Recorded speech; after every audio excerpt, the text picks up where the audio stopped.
You are looking at Julian's pronunciation guide, where we look at how to pronounce better some of the most mispronounced words in the world, like this other curious word. But how do you say what you're looking for today?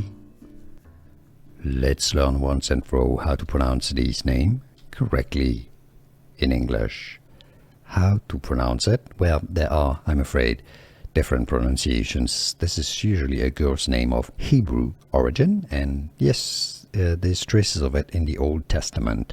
In Hebrew, the pronunciation is indeed as Adah, Adah. Now, in English, it's either pronounced Adah, similarly to Hebrew, or some pronounce it also as Adah. How do you pronounce it yourself? Where are you from? Let us know in the comments so we can learn your pronunciation and why Adah or Adah are the two correct pronunciations. Here are more videos on how to pronounce more confusing words and names too many mispronounced. Like this video if you found it useful. I appreciate your support. I'll see you soon and thanks for watching.